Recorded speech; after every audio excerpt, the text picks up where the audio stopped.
Okay, this is from John McDougall, the doctor who fought for you, by me, Pete Rogers, available at Amazon.com. Here is the part 6 on Dr. McDougall on heart disease. You also can get everything in blue is one of Dr. McDougall's newsletters or one of his videos. Okay, so the epidemiology is very powerful. You'll hear the paleo, keto, carb, low carb nonsense.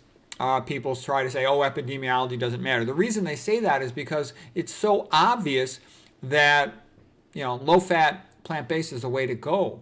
So here's Dr. McDougall speaking from newsletter October 2007, How to Keep Your Arteries Clean and Reverse Atherosclerosis.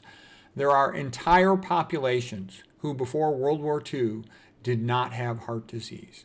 If a whole population could avoid heart disease, then it's unlikely that a person has a genetic problem that's going to make them get heart disease. When a person has atrial fibrillation, their cardiac function is typically decreased by about 25%. The CHAD score is used to determine whether an AFib patient needs anticoagulation.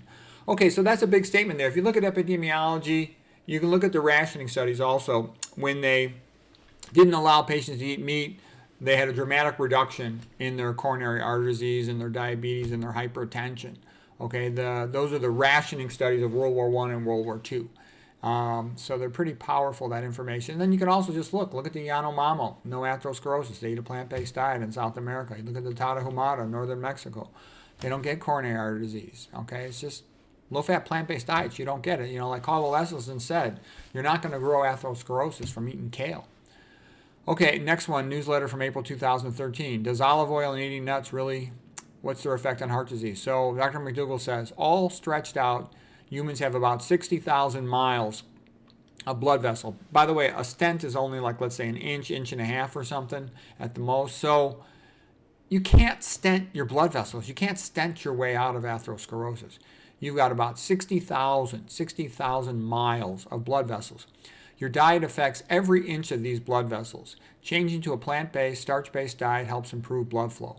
Over the months, actual healing of the arterial disease, reversal of atherosclerosis, can be demonstrated in almost all patients who eat a low-fat, starch-based diet. That's a big statement. Almost all patients who eat a low-fat, starch-based diet, you can measure a decrease in atherosclerosis per Dr. McDougall. Okay, that's from next is newsletter April 2013. His next one is from November 2009. He says, he describes multiple papers showing that any benefits of the Mediterranean diet are likely in spite of olive oil and added nuts, not because of them. And Dr. McDougall had spoken up that the nut industry heavily funded the nut studies that make nuts look so good with the Seventh-day Adventists, for example. They're bogus, okay? Jeff Nelson has a whole bunch of videos about the problems with nuts. And that's a very common thing, because you'll hear people say, well, the preponderance of evidence says nuts are good, omega-3s are good, or whatever, olive oil is good.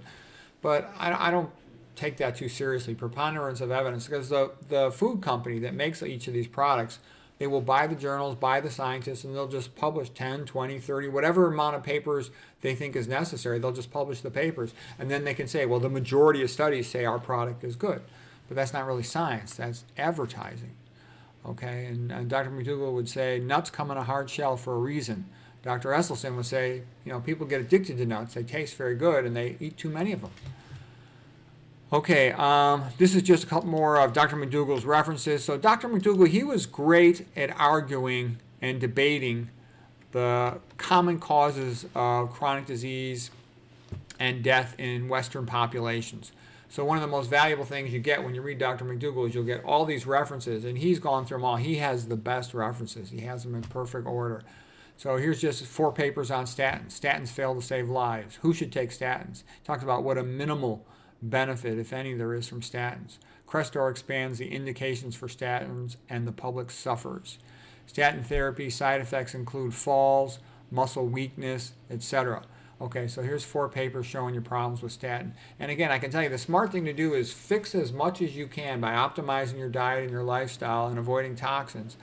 And then, if you still need pills, take your pills. But work with your doctor to get your doses right and everything. But I'm just saying, isn't it nice to be able to fix a problem just with diet? That's what a real cure is all about. Okay, newsletter July 2012. Fish oils fail to prevent heart disease. Yeah, fish oils are very overrated. McDougall would say just eat your low-fat plant foods and you'll get plenty of fish oils. I talked about this in previous lectures, though, that, like Nathan Pritikin would write about populations being fed less than 1% dietary fats, and they did quite well with that. And those were predominantly omega-6s, not omega-3s. Okay, Dr. McDougall newsletter, January 2007, about how long to take Plavix and aspirin after a DES, drug-eluting stent in the coronaries. Here's one that shows that Plavix fails heart patients and causes bleeding. He was concerned about bleeding, especially if you combine Plavix with aspirin, and all these newsletters addressed that fact. Here's one in May 2016, Dr. McDougall newsletter, beware of interventional cardiologists and heart surgeons.